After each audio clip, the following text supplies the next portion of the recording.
Well, hey there, HVAC pros and enthusiasts. Are you ready to take your skills to the next level? The HVACR Learning Network has just launched an exciting new e-learning course, High Performance Heat Pumps. And guess what? We're giving you free access to the first 2 chapters. Whether you're in the field, training for that next step, or simply want to sharpen your expertise, this course is packed with everything you need to understand and master high-performance heat pump systems, especially inverter-driven cold climate heat pumps. And the best part? You can access it anytime, anywhere, right from your favorite mobile device. It's HVACR learning made flexible and convenient for you. So what are you waiting for? Click the link. Dive into the HVACR Learning Network and start your free trial today. Your journey to HVACR mastery begins here.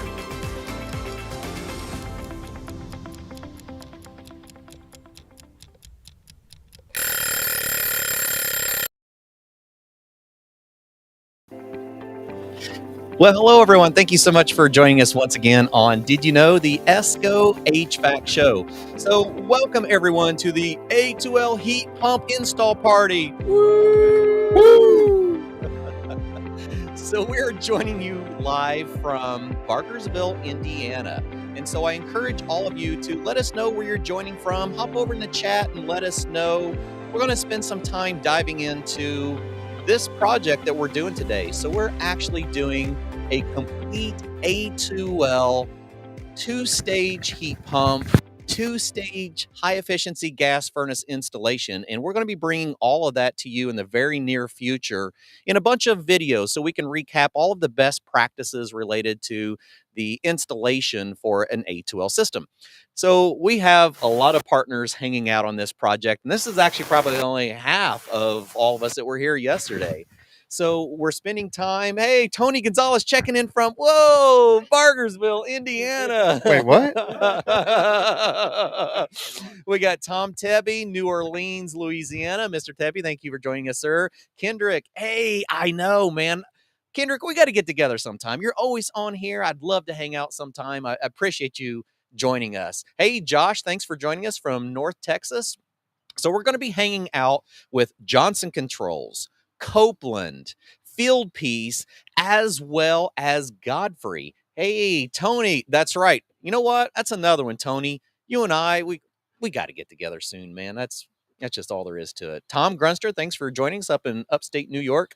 Okay, so we spend so much time talking to you about the heat pump adoption that is happening right now and how heat pumps can benefit you. And let us know how the audio is. We know we're outside. We actually can't hear what we sound like. We did a test earlier with Tom right there with us, actually, and it sounded like it wasn't too bad. We're going to pass it around. We're going to talk about different ways that heat pumps are now really becoming mainstream and in a variety of applications. This particular application really fits the bill, checks all those boxes. This is a less than 1,500 square foot home built in the 1970s, has a 100 amp electrical service panel. It has a 100 amp service from the electric utility. Oh, good. Thanks, Tony. Appreciate that. Mark, thanks joining in from Eastern Pennsylvania.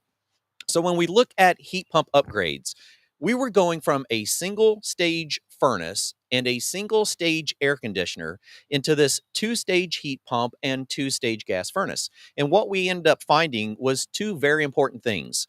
One, the AC was oversized for the structure. So we're going to show you in a later video how we'll use Conduit Tech to do a full LiDAR scan load calculation for the structure. And we were able to reduce the capacity of the system. Had a 2.5 ton air conditioner, really only needed a 2 ton. So now we can control our airflow a little bit better. And when we look at the energy use of some of these new systems, we actually reduced the load on the electrical panel by keeping that gas application. Because think about that. If we were to go to a heat pump that could provide a majority of our heat, we know that if we go with an electric furnace, we're going to do what? We're going to have to upgrade the electrical panel. We're going to have to size the electric resistive heating for the full load capacity of the home. And that's generally a lot of upgrading. So in this application, not only were we able to add that heat pump, we were able to get into 2-stage in the heat pump, 2-stage in the gas furnace, and reduce our load on the electrical panel. So it is a win for everyone. Now, when we start talking about this A2L installation, we spent a lot of time showing you the chemistry behind refrigerants. We've showed you how a mitigation strategy should work, right? We've done some demonstrations just on training boards to show you what the refrigerant detection sensor looks like, what the mitigation control board looks like, how it's going to interrupt the control from the system thermostat over to the indoor unit so that we can have that additional safety control. So if in the event that we had a significant leak of A2L refrigerant, we could simply use the refrigerant detection sensor, put in a mitigation, shut the system down, turn the blower on, right? Same kind of mitigation we use, say, for the actual firing of a gas furnace, right? That's all we're really doing. We're controlling the potential for combustion by reducing the fuel and increasing our flow. So we're going to spend a little bit of time today talking about what has changed in the equipment, what has changed with the compressors, what has changed with the tools. And let's start out. Tony, if you mind passing that mic up, let's start with Chris Forth here. Right. So, Chris, when we talk about the transitions in equipment, what do we see from your product line for changes from A1 systems into A2Ls? Well, yeah. So some of the things you've already mentioned, right? Like the refrigerant detection systems. Yeah. Those are probably the most notable thing. You'll see other things like the red caps and some of the red, the notice stickers, right? Sure. But I think the thing that's important to point out is a lot of the things are the same. Yeah. I mean, look at that beautiful unit sitting over there. It's not like it's a big red something sitting out here going, oh, there's a dangerous product. It's a gorgeous piece of equipment that really looks like what we're used to seeing. And behaves a lot like we're used to seeing, right? Some of the refrigerants we're going to very similar pressures and temperatures to 410A. The technicians, your customers are going to be aware of those. So a lot of the same operating, sequences and so forth. The main difference being that RDS, that refrigerant detection system, and how that functions when there's a leak detected. Exactly. So when we look at the outdoor unit, I'll have some photos and videos we'll be sharing later. Hey, thanks for joining us, Murph. I'll have some photos and videos to share with you. We are going to see new decals. Jason and I talked about that a lot. We're going to see some stickers that's going to say, hey, this is different than what you've seen before. We're going to put some red indicators and red caps on the service fitting so that you can tell that there's something different about this versus the previous unit. But from the outside, we really don't look any different at all. Now, when we move indoors, we're going to start noticing those things like the mitigation control board. We'll have some more stickers. We'll have things like that. Howard, thanks for joining us. Appreciate you being there in Denver. Howard, you'd had so much fun. We've actually been... I can't believe we're getting paid to do this, guys. We've had a really good time catching up on these changes in technologies and innovations. And it's so heartwarming as a technician to be able to have an installation and have so many manufacturers represented that are all here to do one thing. They're here to support you, to make sure that you have firsthand information. Oscar, thank you for joining us from Georgia.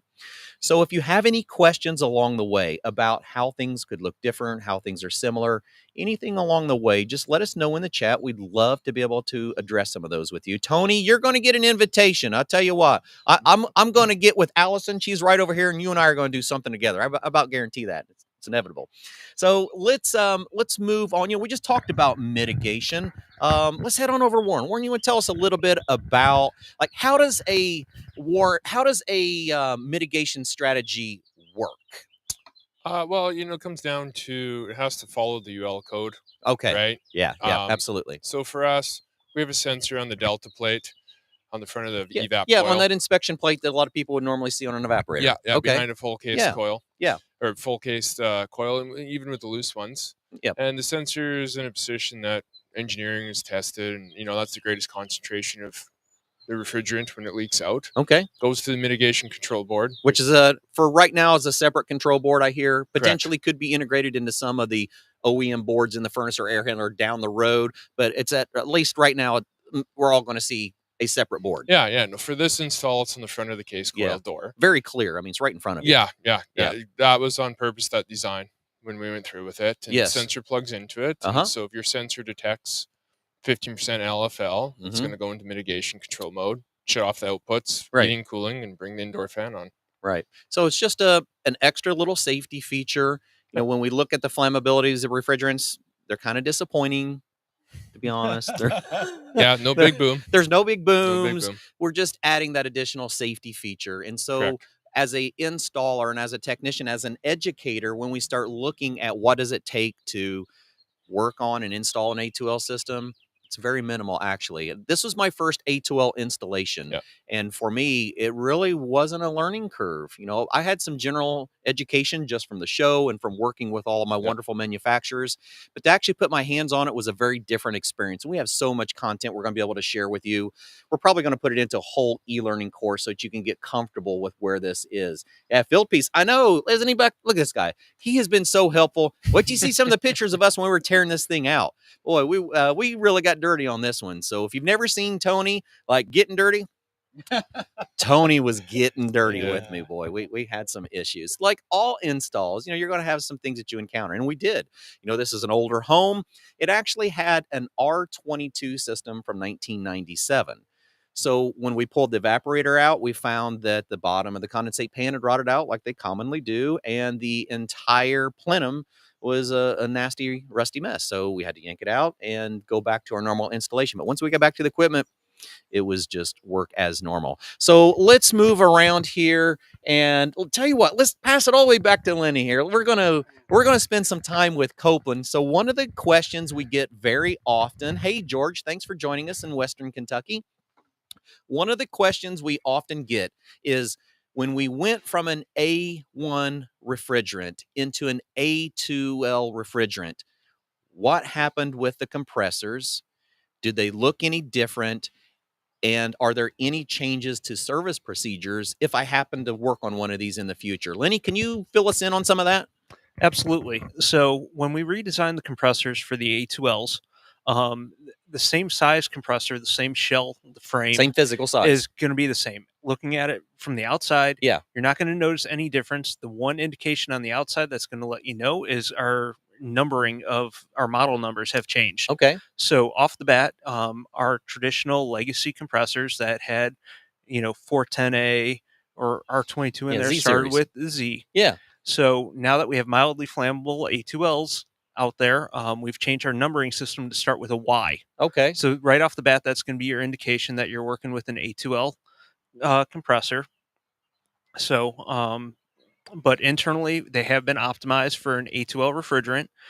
Every one of our AC compressors is going to be designed for one specific refrigerant, so there's no backwards compatibility there. Yes, absolutely. And you cannot switch out for any other refrigerant. If it's called out to be a 454B, it's only a 454B. No other refrigerant can be added to that system at that point, because it has been optimized to make sure that we're hitting those UL ratings, the capacity that it should be, and allowing the system to run properly. That is a really good point. I hadn't even thought about the whole UL side. It goes really deep because, one of the things that we have seen in social media, and it's part of the reason we want to have these conversations with firsthand educators, is to break some of those myths that are very incorrect in the industry.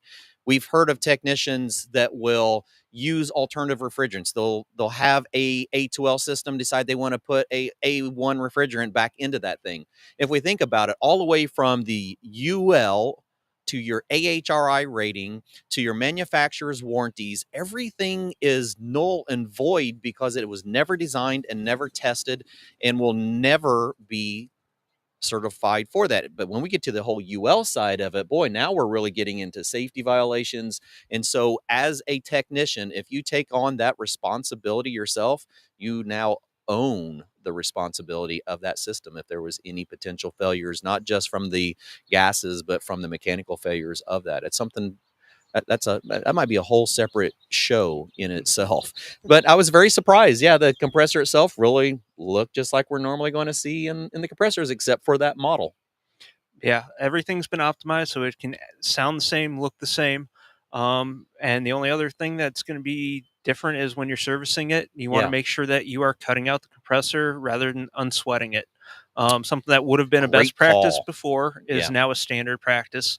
That way, if there's any type of refrigerant that's residual inside there, you're not putting yourself in any type of harm. Okay, very good. Yeah, that's a fantastic thing to think about. If we even looking at best practices for our A1 refrigerants, it is just such a great idea to cut compressors out versus brazing. Because if you think about that, especially if it's been if it's cooler outside than it is indoors, we have that potential for refrigerant settling in the oil of the outdoor unit. And if we start heating that thing up, we're going to disturb any of that refrigerant that could have potentially been left in that oil. Any contaminants that would have been in the system were already starting to warm up. So something that should have always been best practice is now going to be required. Robert had a question here. Are you expecting to develop a compressor that will allow other refrigerants in the future? I guess I'm not 100% sure on that, Robert, because really all compressors are designed specifically for the refrigerant itself. So they're matched together as we're building that compressor envelope so that the compressor itself is operating in a specific range. Not sure if there's something that I need to dig deeper in that. If he might be talking about dual rating potentially, maybe. Supermarkets. Yeah, let's on the refrigeration side, you can see things where they're going to be backwards compatible. But right on AC right now, we haven't gotten to a point where we've gotten there. Oh, okay. Not saying that we might not ever get there, but right now it's just certainly not the application. Forward only, not backwards compatible. Okay, I hope that answered your question, Robert. If it didn't, definitely put some more in there. Hey, Vito, thanks for joining us from East PA. All right, so we talked a little bit about how there are things now that really have always been best practices that are now required. Let's hand on over to Tony and let's talk about this. There's a couple things we're going to talk to Tony about. So Tony, as you and I were going through this installation, we were skimming through installation manuals, as all technicians should do when they're looking with a piece of equipment. Hey, Ranger, I'm glad you joined us, man. Haven't seen you in a little while. Yeah, this is the A team. I am so proud to be on this team. You're right. So, Tony, let's think about some things that should have been the best practices with our A1s that now basically are required due to codes and regulations for our A2L systems. Yeah, so on first note, it's amazing how much information an installation manual has. It is. When you actually crack it open and you read what's in there. You mean it's all there? It's all there, right? Who would have thunk it? Who would have thought? Right? That thing we use as knee pads actually has the answers to 99% of all of our questions. So that's great. Yeah. But as far as best practices that were always recommended with an A1 system, but are now required for an A2L system, well, on the install side, first we have something like pressure testing with nitrogen. Yeah. And it's very important to look at the installation manual, right? See what the requirements are from the OEM. That manufacturer, because it may not be the same between manufacturers. Yes, for sure. And then on the service side, it's always been best practice that after recovering refrigerant, before opening up the system to purge the line set with nitrogen, now with an A2L system, kind of what you were talking about, we should be purging the line set after recovering refrigerant before a repair to ensure that we're getting, as much of that residual refrigerant out of the system. I agree. Absolutely. Hey. I'm struggling. Is it Sleven from Massachusetts tapping in? Glad to see you there. All right. So another thing we should probably talk about while we're here on the requirements, let's talk about tools. Let's talk about things that we should be looking at in our tool selection to make sure that we are prepared for A2Ls, whether we are a service technician in the field or we are an educator in the classroom that is preparing for an A2L equipment transition. Let's talk about the tools that we should be focusing on. Yeah, so these new refrigerants, they're called A2L because that is their classification for mash rate, right? So they are of a different classification than an A1, like a 410A or an R22, and it's called mildly flammable. So as a result, we just need to ensure that the tools that we use are compatible with these newer refrigerants. So that's upon the tool manufacturers like Fieldpiece and like others to look at their tools, do their due diligence, and declare them as A2L compatible or non-A2L compatible. So from a contractor perspective, what you need to do is just ensure that the tools that your technicians are using are compatible with the new refrigerants. And you can go to fieldpiece.com or your tool manufacturer of choice's website to find out if that tool is A2L compatible. Very good. One of the things that I have noticed too, especially with digital gauges, Sometimes it's as simple as a software update. So we highly encourage you to go through your inventory of tools, take a good look and assess everything that you have, and then head on over to fieldpiece.com and see what you have on that list to see if you're already there or if it's time to start investing in some new tools. We all need a good reason to invest in new tools, right? So here's the perfect opportunity. We have a new generation of refrigerants, and now I need to upgrade some things. Hey, Demetrius, thank you. I know this is so much fun, isn't it? We're going to have to do more of this because it lets us all know that we are one industry. When we see different manufacturers, we always wonder, are they all working together? Are they all working against each other? You can see right here, they're all actually working to make this industry as efficient as possible. And we all have obstacles. Even as technicians, we have obstacles adjusting to the A2L transition. As distributors, we have obstacles transitioning. As manufacturers, we have obstacles transitioning. As educators, we all have these same obstacles that we are overcoming together. Refrigerant transitions is not new to this industry, and it's not going to be the end of refrigerant transitions. We have to make sure that we are using the trusted sources for training, education, and support. Hey, thank you, Moses. Appreciate you being here with us. And really, if anyone has questions, hop in. We want to hear from you on this one. So where do we want to dive from here? Where do we want to run next? You guys got... There's so many places. All right, Charles, let's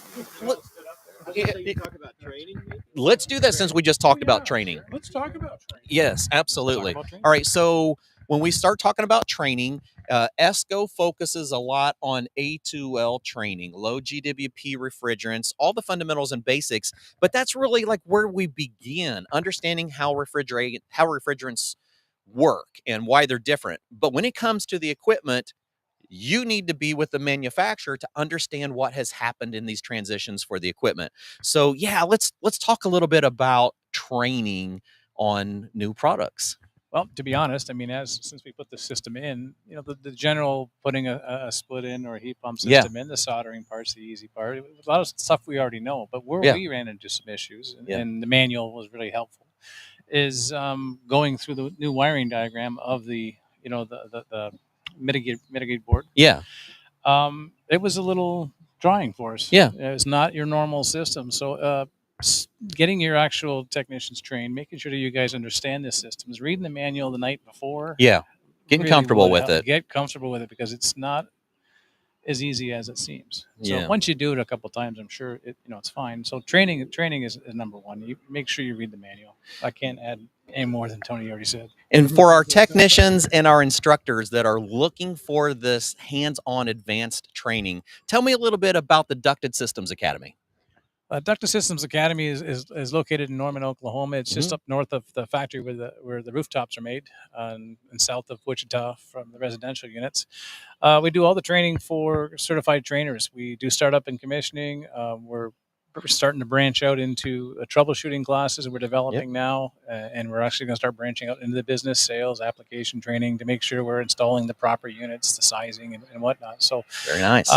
We're excited. We're going to basically relaunch. We opened up in 2019, but COVID hit, and which kind of set everything on a different level.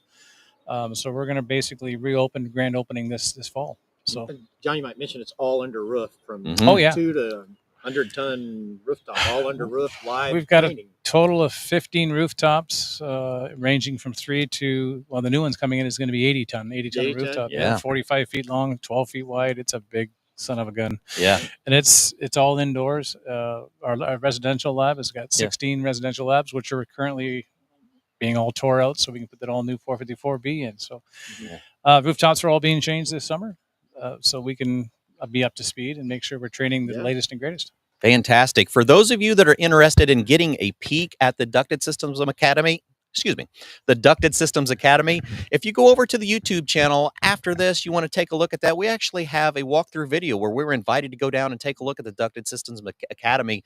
And I'm telling you, there's so much going on there. You need to dive in and learn what's happening with Johnson Controls in education. So as educators, we're always looking for those places to get better at what we're doing. And that's a home for you. That is a place to get in, get your hands on equipment, and learn from the instructors firsthand. We're talking information firsthand. Well, how about sitting in with the instructors for the firsthand experiences in the lab, in the classroom? Boy, is that Mrs. Van Kuren that's joining us in here? Awesome. Yeah. Thank you. He's been such a good boy. We'll tell you, he's worked hard. We're wearing it. Let's move on over to him. What's it say? What's she say? Beth Washington.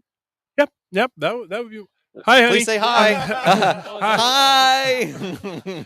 He's been good. He's been very good. Chris would always cover for me. Yeah, absolutely. Yeah. So we got the idea started for this project when we were at the ESCO at conference the down in National Vegas. HVACR Education Conference. Yes. And that is, I go to a lot of conferences, and I absolutely love that conference. I look forward to that one every year. It's it's just such an amazing show, and I always learn so much stuff when I go to that. But it's like the same with like his Ducted Systems Academy. That's right. Every time I go down there, I pick up something new and something amazing. Or pretty much every time I'm near Chris Forth, I learn something new and something amazing. I agree. And this is an industry where you can never stop learning. You just constant. You're going to pick something up. I've been doing this for years, and I learn something new every day. If it's something I'm going after to look for, or if it's just standing here talking to Tony, he turned me on to all sorts of stuff with their JobLink app that it's way more amazing than all of us actually knew, and talking to the field piece guys, I picked up so much. Oh yeah. Oh yeah. Copeland. Never mind. No, I mean, I learned a lot from talking to the Copeland crew that was here today. Yes. And you just can never stop learning in this industry, and honestly, reading the manual, like he was saying, will take you so much further. Well, you have to now. Most of the phone calls I get now are related to RDS. And the refrigerant detection in technical support. Technical support phone calls that we get are related to the RDSs, and I'll start talking to these guys, and they're just, it's like, I can tell you have not read the manual. Right. And I'll ask them, have you read the manual? They'd be like, it didn't come with one.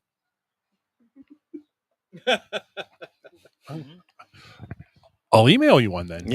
I don't have an email address.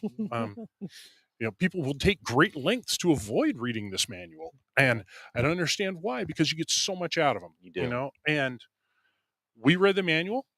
We know how to do it now, and if you read the manual, you will know how to do it as well. Yeah, I completely agree. Mm-hmm. Let's go back to Tony for a minute, because that does bring up a point. All of us know field piece. We know the quality of the tools. There are some new things, especially like through JobLink, that not. Oh yeah, boy, there's a good one too. Tony, let's talk about the tools that were used for the installation and the commissioning for this unit. Let's talk about what we actually used here for this A2L system. What products did you bring with you? Yeah, so what I brought were the products to basically complete the tasks. Once all line set has been joined and connected, to go through the proper procedures like a leak test, pressurizing with nitrogen, and then moving on to evacuating the system. So for those, we have the S-band digital manifold, we have the JobLink probes, we have the vacuum pumps, the micron gauge, things like that. Yeah. And then once you get to the point where you're releasing the charge and firing the system back up, then the measurement tools like the JobLink probes to verify system pressures, temperatures, delta T at the indoor coil. We didn't even get to static pressures for obvious reasons of what we still have to do here. But the idea is to not only perform the tasks of a pressure test, of a vacuum, of proper charge weight, but have a way to verify and document that those things are done. Documentation. Correctly. To specification. Yeah.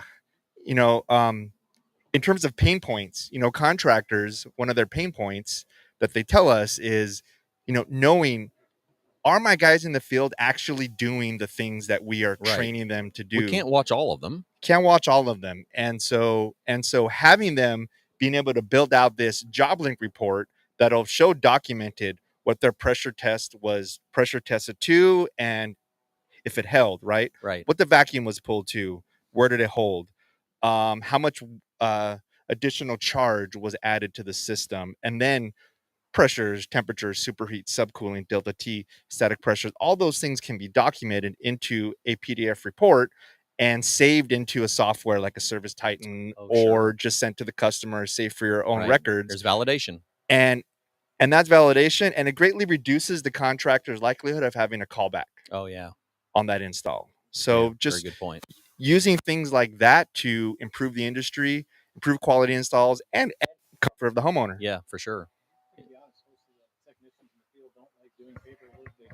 You want to bring it over? Yeah, let's bring them here. Take mine. I was going to say, Tony, it's like guys in the field don't like doing paperwork. I came from the field. A lot of us came from the field, and who wants to do that paperwork in the truck? It's this software, and I was really impressed with it today, was that you can literally record everything, and it's all labeled, it's all laid out, and it's a simple little done. So it saves a lot of work for the technicians.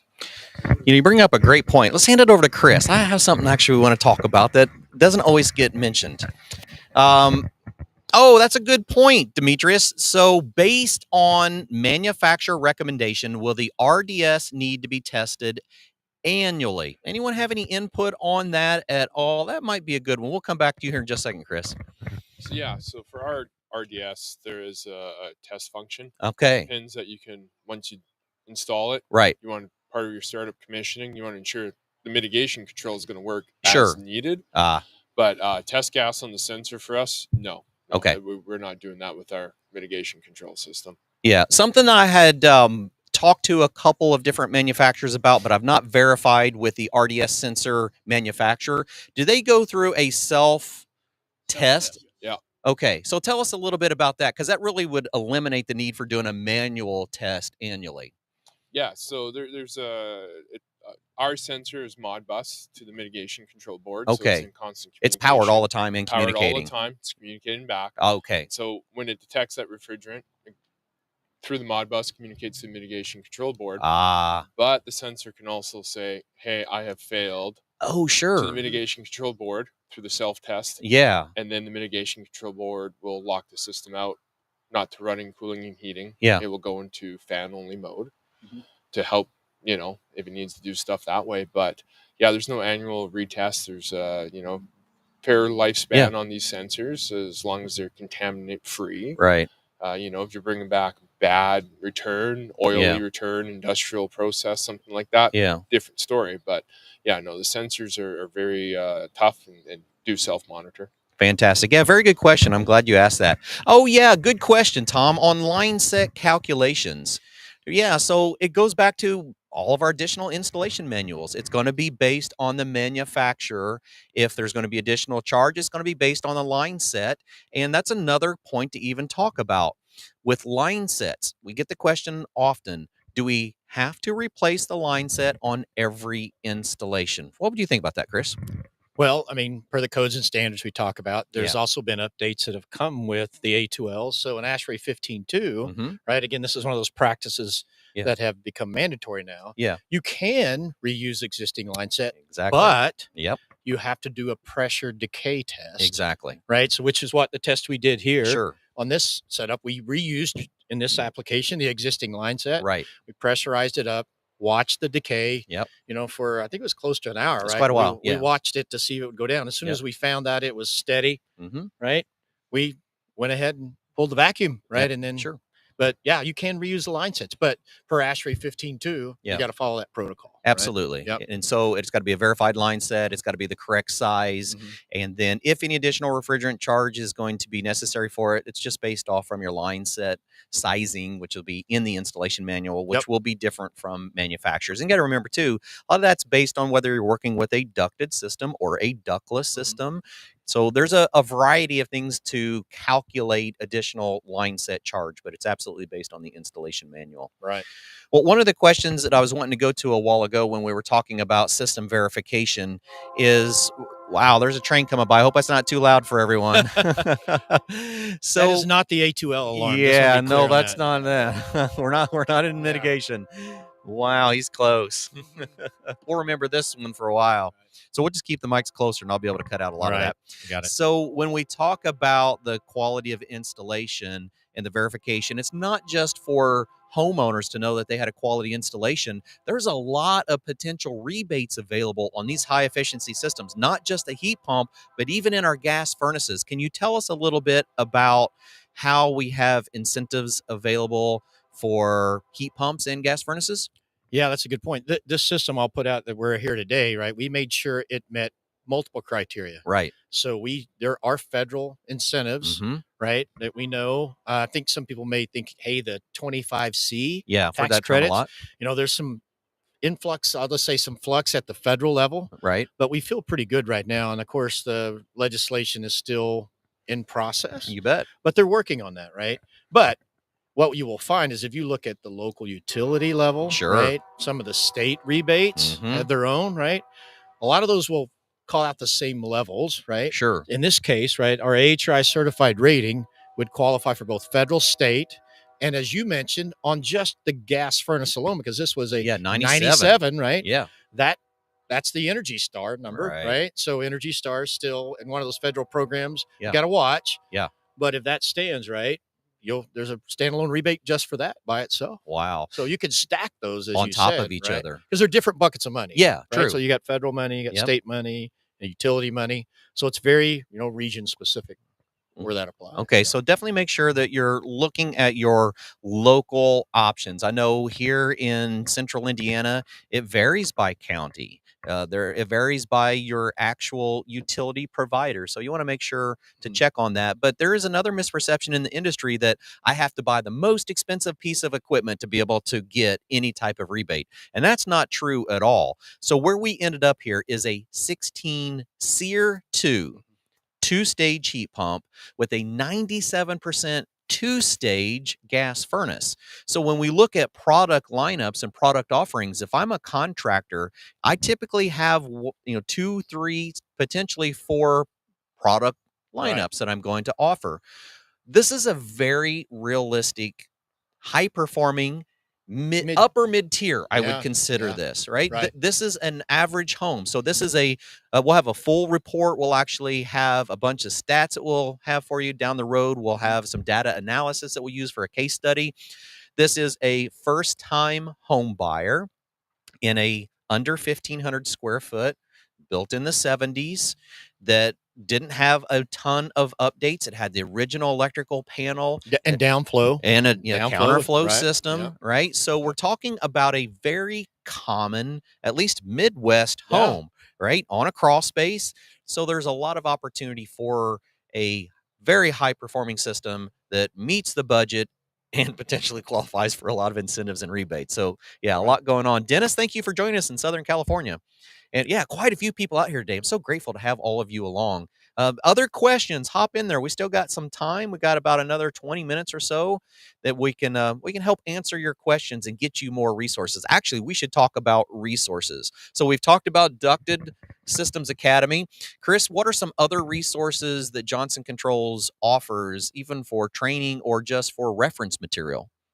Yeah, I mean, there's quite a large amount of that, right? We've got our online tool, right? So we call it Solution Navigator. There's a marketing section within that, right, where contractors can private label their stuff, right? We have different levels of contractor programs. I'm not really the expert on that. No, but we got CC, Liberties Plus, and others dealer, and we have. Thank you, Charles. Charles, you want to show that again? We have our Ducted Solutions. Yes, app there. There you go. That, a lot of our equipment has the QR code that you can scan for that. And Very that nice. way through that app, you can pull up the tech guide, you can register for warranty. Sure. Right. You can buy accessories, right? That's self-help, right? Video content that we've got through the academy. Right. So, I mean, just a whole plethora of resources available there through that app, right? Amazing. Yep. Very good tool. I mean, we were using it today ourselves, right? When we were looking at wiring diagrams. We pulled up a video, right? Our own video. Yeah. How did these guys do this, Just right? to double check on things. Right. Like, okay, we're pretty confident, but let's just double check. Are there resources? Oh, yeah, there's all sorts of resources, even videos on those. So, yeah, a lot more coming down the road. We've even got our mitigation calculator, so we can do RDS calculator, very important tool when we're looking at system mitigation. Catherine, thanks for joining us from Hillsboro, Missouri, and Blake out VIU. We really appreciate y'all hanging out with us today. You know, another thing we need to do, let's pass the mic on back down to Lenny, because I want to talk about some of our Copeland training sources, some of our Copeland apps where we can dive deeper into a variety of different training resources. Absolutely. Biggest resource that you're going to have is going to be our Copeland mobile app. Yeah. In there, it's got 30 years worth of Copeland data in there. Any of our technical bulletins, application engineering bulletins, and product data is going to be in there. And then we recently released a AI scout function where it's going to actually, if you type in a question in there, it's going to go through and search all those 30 years worth of data and find out the information that you're looking for specifically. Right. And it'll provide the answer, but it'll also link the bulletin that it pulled the information from. We don't have to manually search for it anymore? Correct. Wow, right. So if you're on a job site and you need a quick answer, that's going to be your quickest way. It's going to actually beat calling into the wholesaler and trying to find information out that way, or going through all the different product catalogs. So we're doing a lot there. There's also a training section on the Copeland mobile app. And then our brothers over at the White Rogers, they have the White Rogers Connect. We did install a Sensi thermostat here. Yes. So any type of questions that would come up on that, the White Rogers Connect would be where you'd go there. Both the Sensi and the Copeland side of things, we do have an e-learning site also. So if you go to copeland.com and go to the learning section on there, there's going to be classes that you can take online for both the compressors, the refrigeration cycle, and on all the controls. Very cool. Yeah, I used to go through the bulletin, so I'm a document nerd. I'm okay reading books, but I love reading technical manuals. I know it's a strange hobby to have, but I used to dive into Copeland technical bulletins all the time just because I was working on so many different styles of compressors. So to be able to find those quickly, that's really going to be a nice add-on feature. I like that a lot. You might mention thermostat. Yeah, so we installed the Sensi thermostat. So we're going to have some additional videos, complete installation videos as well, even on the Sensi and the app that goes along with that, so we can detail, how to dive deeper into into all of the technical information we have available. Lou, thanks for joining us. Glad you're hanging out with us today. Come on, I know you guys got some more questions out there. We got about 15 more minutes left. Anyone have anything that they would like to point out, like to add into this A2L conversation today that we haven't addressed? It's a lot. We're all wearing down. This is like the third day, by the way. This is not just a day. Yeah. Vito, I know the Copeland mat is great. Yeah. So any technician, any educator, you need to hop in that Copeland app and make sure you're putting it to use. So we started on Tuesday doing a system tear out. Yesterday, we spent the entire day doing installation and technical videos along the way, as well as product promotional videos and photos. So we're going to have so much information. If you're looking for content on any of these specific items, especially our RDS control board sensors, everything that would be needed in the classroom, or working with your own technicians as a contractor to help make sure that you've got those resources so you can be prepared before you get that piece of equipment. Because if you're not already installing A2L systems, they're right around the corner. So they are here. Hey, Matt, thanks for joining us in Ontario. Yeah, any information coming up on that Sensi product? Yes. I will get in the show notes. It won't be on this live version. We always come back and do a kind of a cleaned up, finished, edited video at the end, and then we'll post that back on YouTube as well as on the HVACR Learning Network. It's actually available on the Learning Network as a CEU with an assessment if you're ever interested in that. Is the beer hiding under the table? Eugene says from Florida. Well, it is a party, isn't it? But we're a professional party at the minute. Yeah, freeze temp. We're great to have you here. Yeah, it is a good afternoon. We spend so much time just learning about new products and new technologies. I think I just felt a raindrop. Ray, has there been a decay test done on what happens if you don't do one on an A2L system? I'm sure there's been tons of testing and validation. Remember, it all comes down to making sure that we have a line set that is as close as a new line set as possible. So if the line set is the correct size, we're going to be doing that decay test just to validate that it is a completely sealed system. We never know if there is a union, a joint, a leak someplace along the line that hasn't been detected in a long time. So we're really using that for validation that it is a solid sealed system. Matt, you're very welcome. We're grateful for you guys joining here. We really look forward to you hanging out with us more often. We do this every Thursday at 4:30 Eastern. We bring in different technical trainers from the industry to make sure you are getting firsthand information. There's a lot of poor and misleading information in our industry and social media. We want to make sure that you have everything right, everything correct from the manufacturers themselves. Question. Okay, from Slevin. Does it matter analog or digital for R454B gauges? Any recommendations along the way? Let's hand that down to Tony. I mean, technically, it doesn't matter. You just really want to make sure that if it's on the digital side, it's A2L compatible. But for either digital or analog, as long as they have the charts for the A2Ls or for the A1s, so you can do your super subcooling. I mean, there really is not a recommendation one versus the other. They can both be used. Yeah. Good call. Yeah. Has anybody seen an analog R454 gauge? I have not seen an analog A2L, but you have seen analog A2L. It really comes back to, in classrooms, many times we prefer to teach on an analog gauge so that we can show the methodology and the math to calculating superheat and subcooling. I always think of it like tools. There was a time where, as a whole industry, we looked at calculators the same way. Is this a tool? Is it a crutch? And today we don't even think twice about it. We use the things that make us more successful. We need to understand the fundamentals. Absolutely. Can we do it faster and be more accurate? We absolutely can. We can actually show you the tolerances difference between. We actually do that in the high-performance heat pump curriculum. Whether you're taking the e-learning course, the book, or the PowerPoint, we'll show the differences. I think that's actually a field piece PowerPoint that we used for that one.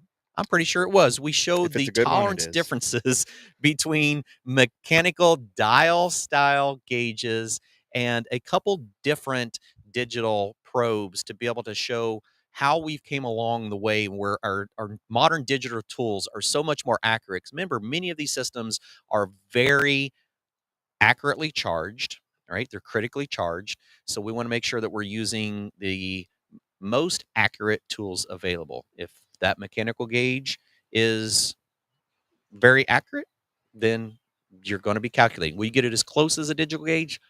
Personally, I would say probably not. I haven't seen enough data to validate that, but on a personal level, I would say you might mention that. Some of our newer systems, particularly the higher efficient ones, efficiency products, that charge accuracy really makes critical. A difference, right? The system will run. Right, but it's going to run optimal, right? So a few ounces of charge on some of these systems, especially with the microchannel coils and the smaller diameter, tubing, right? Particularly from the heat pumps and stuff. Yeah. A few ounces off, you can really tell a difference. Make a difference. So getting the accuracy with the newer tools, yeah, right, the gauges and so forth, weighing in the refrigerant more accurately, right? Yeah. Some of the scales I think we've all seen in the field. Yeah, let's just say you wouldn't want to, bet your profitability on them, right? So I think getting those very accurate is super critical. So. Yeah, yeah, exactly. Yeah, right. The old mechanical dials that we grabbed out of the bathroom, they don't work.